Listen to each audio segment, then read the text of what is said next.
Bem-vindos de volta à terceira e última parte do Mercados em Ação. Vamos agora começar pelo número da semana, que na verdade são vários números referentes à questão das munições na Ucrânia.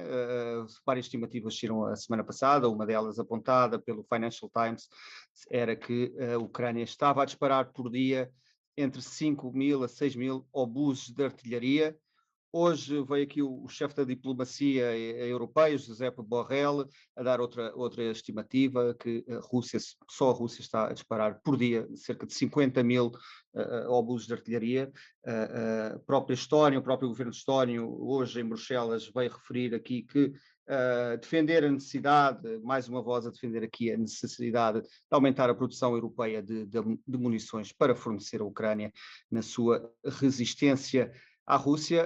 Um dos exemplos dados pelo governo estónio era que a União Europeia precisava de 6 anos só para igualar a capacidade ou para igualar a necessidade ucraniana face à Rússia, precisava de 6 anos no modo de produção atual. Portanto, há aqui uma grande necessidade de mais financiamento e de maior fornecimento e também de aumentar aqui a capacidade industrial para conseguir, tanto na Europa como nos Estados Unidos, que já saíram aqui vários compromissos, para a Ucrânia conseguir fazer face à Rússia, especialmente numa altura em que se fala de uma grande ofensiva na primavera. Marco, o que é que tens agora para nós na personalidade da semana? Na personalidade da semana é a vice-presidente da Fed, que apresentou a sua demissão, Brainard, que foi escolhida, nomeada pelo presidente Joe Biden para presidir ao Conselho Económico Nacional. Portanto, é aqui uma chamada para o pé de Biden, que a tinha escolhido para o cargo de vice-presidente, e que foi claramente aqui uma recompensa vá pelo bom trabalho também que tem desenvolvido na Fed. Obrigado, Marco. Mário, olhando agora novamente para o outro lado do Atlântico, mas um pouco mais a sul, no Brasil, há aqui um qui pro quo entre Lula da Silva e o Banco Central brasileiro. O presidente brasileiro tem feito aqui pressão para que o Banco Central reduza a sua taxa de juro. Já houve manifestações, inclusive, por parte de sindicatos à porta do Banco Central para, este, para esta descida, para pressionar aqui uma descida. Como é que olhas aqui para este diferendo ou opiniões diferentes por parte do Lula da Silva, o presidente brasileiro, e o Banco Central do Brasil? Há aqui visões diferentes políticas. O Campos Neto, que é o atual presidente do Banco Central brasileiro, foi nomeado por Bolsonaro, e Lula não está contente com a Selic, a taxa indicadora do Brasil, a 13,75, e acha que é um absurdo, e acha que ela deveria descer. Acontece que o Banco Central, que até há pouco tempo, até há relativamente pouco tempo, fazia parte do Ministério da Fazenda, do Ministério da Economia, hoje é uma entidade independente do governo e faz aquilo que entende que é melhor para a economia. Na última reunião, eles mantiveram as taxas em 13,75, e nas últimas 2 semanas o Lula claramente não está contente com o seu banco Central, e acredita que deveria haver um certo alívio das taxas de juros. Eu não sei porque é que ele acha isso. Da inflação no ano passado, e o motivo das taxas de juros estarem em 13,75 foi que o Brasil teve uma inflação anualizada superior a 40%, e na Europa e nos Estados Unidos entramos em pânico com 10%, portanto, 4 vezes mais. Eu não sei o que é que nós teríamos feito às taxas de juros, mas provavelmente estariam também a 13,75. Acho que há aqui uma vontade política de crescimento económico rápido, e a maneira mais fácil de haver um crescimento rápido económico é diminuindo as taxas de juros. Provavelmente seria uma medida não muito acertada em termos económicos, mas seguramente em termos políticos concordo com o Lula que seria muito positivo para ele se isso acontecesse. Acho que Mário, achas então que está a começar a aparecer os sinais de problemas para Lula, que já tinhas referido aqui há umas semanas, em termos económicos, e até porque não tem a carta branca que tinha no seu da sua primeira passagem pela presidência? As coisas estão mais difíceis para ele. Em termos económicos, o Brasil vai ter algumas dificuldades. Por exemplo, tu mostraste há pouco o gráfico do FTSE. O FTSE é dominado sobretudo por empresas mineiras, e uma subida grande do FTSE significa que elas estão a fazer bastante dinheiro nesta altura.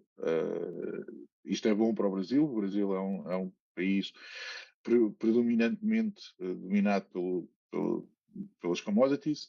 A economia brasileira é muito dependente de commodities, mas isto também significa que poderá vir um contraciclo rapidamente. E um contraciclo das commodities associado a taxas de juros elevadas, num país que até há pouco tempo estava com uma inflação extremamente acelerada, que agora felizmente foi controlada, também conforme como o Banco Central atua no mercado subindo as taxas de juros, seria difícil não controlá-la, mas há aqui uma série de problemas que o Lula vai ter que navegar e que, como qualquer bom político, a maneira mais fácil de as navegar é no curto prazo. Portanto, ele quer crescimento rápido económico para tentar suster a sua posição política. Não sei se vai correr bem, ele tem mais problemas pela frente e tem mais ideias criativas pela frente, algumas melhores, outras piores, mas não prevejo que sejam 4 anos fáceis para o Lula. E seriam ainda mais difíceis se ele tivesse uma oposição concreta do outro lado, que não tem neste momento. Portanto, eu acho que ele poderia aproveitar uma ausência de uma oposição organizada do Partido Liberal, que tem estado bastante soft desde as eleições, e tentar fazer as coisas com mais calma. Mas não me parece que seja essa a visão dele.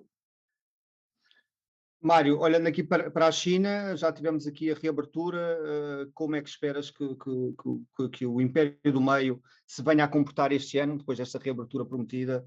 Vai ser um regresso ao normal e também, como nós sabemos, depois da pandemia, como aconteceu na Europa e nos Estados Unidos, um boom no consumo, também deverá haver, previsivelmente, um boom na produção. É essa a tua perspectiva para a China este ano? É o meu desejo. Não sei se vai realizar. A China tem, com a saída e a abertura da economia, sem dúvida que vai haver um efeito positivo. Agora, eu não vejo alguns problemas grandes, endémicos na economia chinesa neste momento e que vão cada vez ficar mais visíveis.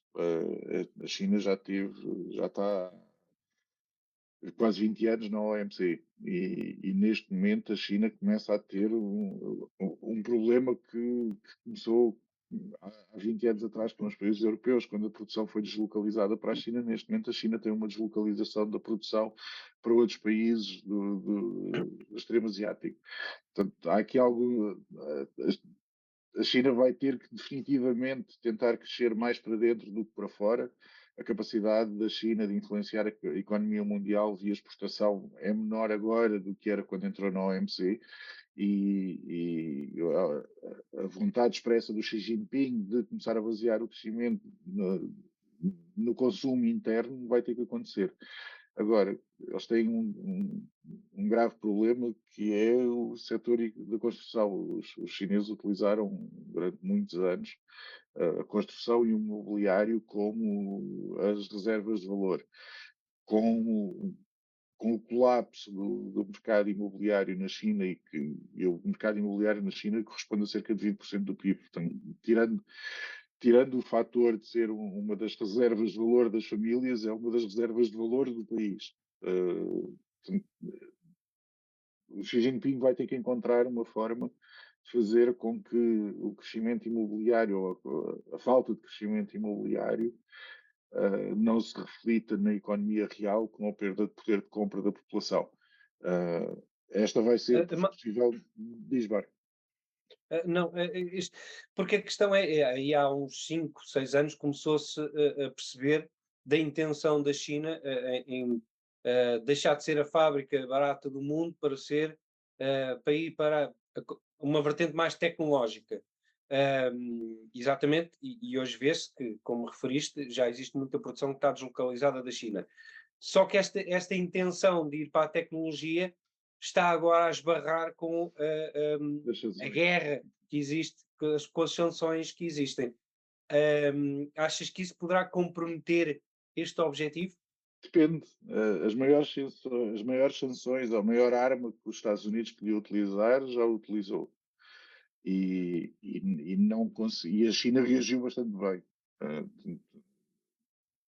Eu não acredito que as sanções sejam mais determinantes do que os problemas internos que a China vai enfrentar nos próximos 10, 15 anos.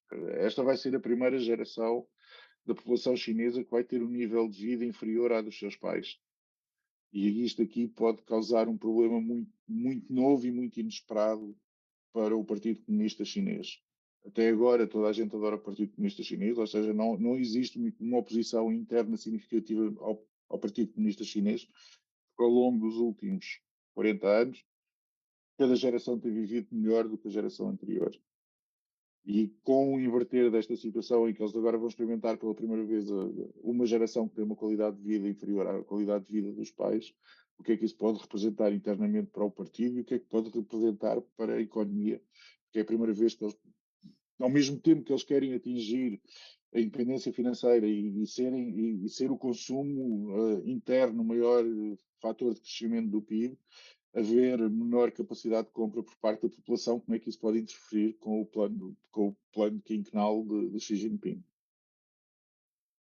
Serão tempos desafiantes na China nos próximos anos. Mário, muito obrigado por teres aceitado o nosso convite. Muito obrigado a vocês e um bom dia. E bom carnaval.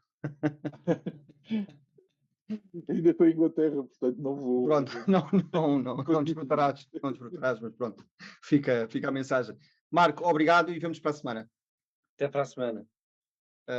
Veja este e outros programas no site e nas redes sociais do JE. Ouça também a versão em podcast nas principais plataformas de streaming. Chegamos ao fim de mais um Mercado em Ação. Boa semana e bons negócios.